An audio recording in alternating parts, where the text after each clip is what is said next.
శ్రీ చౌడేశ్వరీదేవి మాంత్రిక జ్యోతిష్యాలయం ప్రముఖ జ్యోతిష్యులు కాళికాదేవి ఆరాధకులు ప్రధాన తాంత్రిక శ్రీ ఎంకే శాస్త్రి గారు. స్త్రీ పురుష వశీకరణం 100% గ్యారంటీ. మీకు ఎటువంటి సమస్యలు ఉన్నా కాళికా దైవశక్తి పూజల ద్వారా పరిహారం చేయగలరు.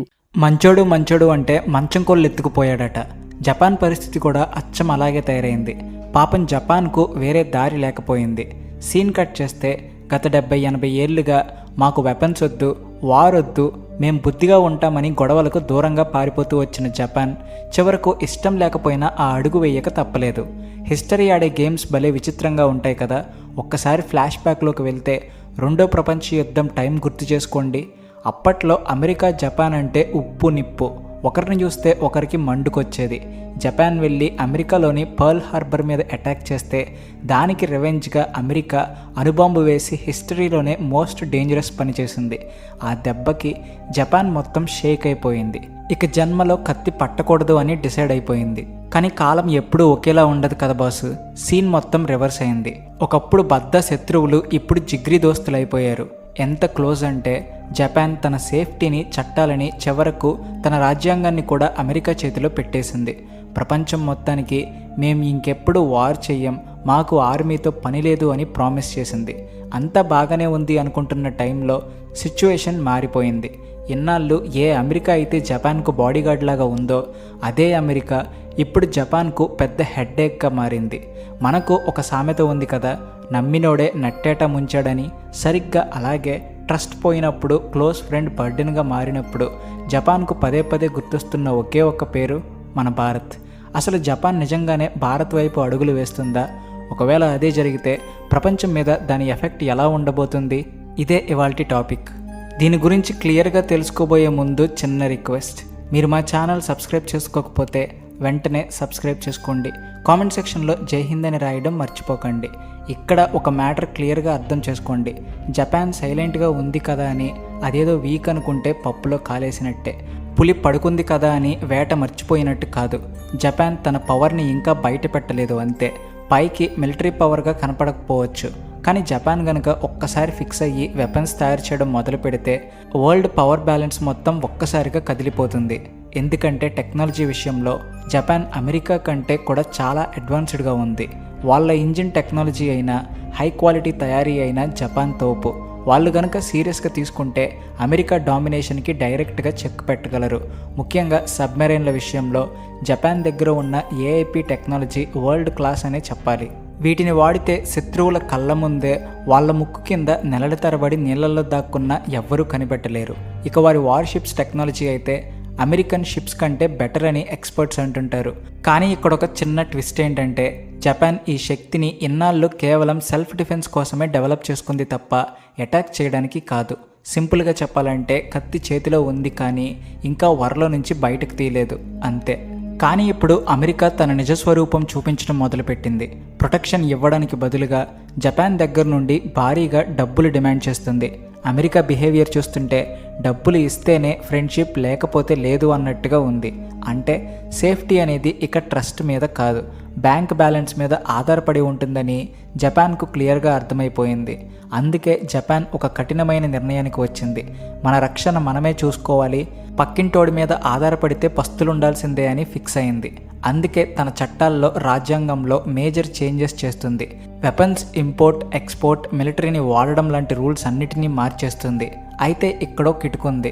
జపాన్ ఈ మార్పులన్నీ ఒంటరిగా పోరాడడానికి చేయడం లేదు.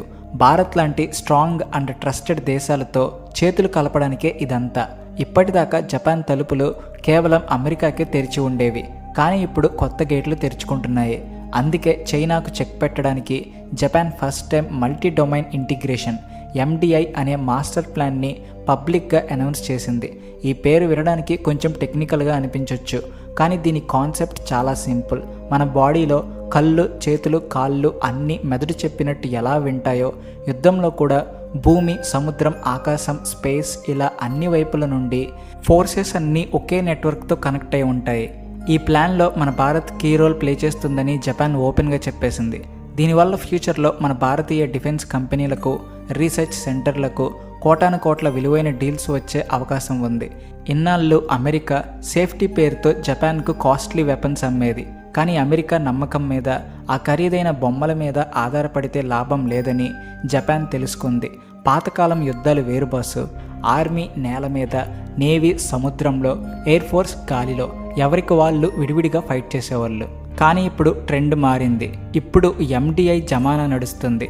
అంటే ల్యాండ్, వాటర్, ఎయిర్, స్పేస్, చివరకు సైబర్ వరల్డ్ కూడా ఒకే సిస్టమ్కి లింక్ అయి ఉంటాయి. ఒక వీడియో గేమ్ ఆడినట్టు అన్నమాట. ఎవరు ఎక్కడ శత్రువుని చూసినా డేటా అందరికీ వెళ్ళిపోతుంది. ఉదాహరణకు స్పేస్లో ఉన్న శాటిలైట్ సముద్రంలో ఉన్న ఎనిమీ షిప్ని చూస్తే ఆ ఇన్ఫర్మేషన్ వెంటనే మన షిప్కి వెళ్తుంది. రేడార్ సిగ్నల్ ఇవ్వగానే మిసైల్ దూసుకెళ్తుంది. నేను ఫోన్ చేసి చెప్తా, అప్పుడు నువ్వు కాల్చు అనే లేట్ ఉండదు. కన్ఫ్యూజన్ అస్సలు ఉండదు. జపాన్ ఇప్పుడు దీని గురించే ఆలోచిస్తుంది. కానీ గ్రేట్ విషయం ఏంటంటే జపాన్ ఇప్పుడు ప్లాన్ చేస్తున్న దానికోసం మన భారత్ ఎప్పుడో రెడీ అయిపోయింది. దీనికి బెస్ట్ ఎగ్జాంపుల్ మన ప్రాజెక్ట్ 18 డిస్ట్రాయర్. ఈ ప్రాజెక్ట్ 18 అనేది మామూలు నౌక కాదు. దీనికి కళ్ళతో పాటు సొంతంగా ఆలోచించే మెదడు కూడా ఉంటుంది. ఇది శాటిలైట్స్ నుంచి డైరెక్ట్గా డేటా తీసుకుంటుంది. గాలిలో ఉన్న నిఘా విమానాలతో టచ్లో ఉంటుంది. సముద్రం లోపల ఉన్న సబ్మెరైన్ల నుంచి సిగ్నల్స్ అందుకుంటుంది. ఇదంతా ఒక పవర్ఫుల్ సైబర్ నెట్వర్క్ ద్వారా జరుగుతుంది. అందుకే దీన్ని కేవలం మిసైల్స్ వదిలే ప్లాట్ఫామ్లా కాకుండా యుద్ధం మొత్తాన్ని కంట్రోల్ చేసే ఒక సూపర్ బ్రెయిన్ లాగా చూస్తున్నారు. ఇందులో 144 missiles, long range radars, full MDI systems ఉంటాయి. అంటే సముద్రంలో మిగతా నౌకలు, ఆకాశంలో డ్రోన్లు ఎక్కడెక్కడున్నాయో, శత్రువు ఎటు నుంచి వస్తున్నాడో దీనికి ఇట్లే తెలిసిపోతుంది. పైనుంచి శాటిలైట్ ఫోటోలు పంపిస్తుంటే కింద ప్రాజెక్ట్ 18 దానికి తగ్గట్టు ప్లాన్ వేస్తుంది. అంటే ఈ షిప్ తన కళ్ళతోనే కాదు, ఆకాశంలో ఉన్న శాటిలైట్ కళ్ళతో కూడా చూస్తుందన్నమాట. కానీ ఇదంతా జరగాలంటే సైబర్ నెట్వర్క్ స్ట్రాంగ్గా ఉండాలి, డేటా స్పీడ్గా వెళ్ళాలి, హ్యాకింగ్ జరగకూడదు. ఇవి లేకపోతే ప్రాజెక్ట్ 18 కూడా కేవలం ఒక పెద్ద ఇనప పెట్టె లాంటిదే. తీరంలో ఉండే రేడార్లు, హెడ్ క్వార్టర్స్, ల్యాండ్ మీద ఉండే మిసైల్స్ అన్నీ దీనికి కనెక్ట్ అయి ఉంటాయి. కమాండ్ ల్యాండ్ మీద నుంచి వస్తే అటాక్ సముద్రం నుంచి జరుగుతుంది. ఇదే మోడర్న్ వార్ఫేర్ అంటే. ప్రాజెక్ట్ 18 ఎప్పుడు కొట్టాలి, ఎక్కడ కొట్టాలి అనేది అదే డిసైడ్ చేస్తుంది.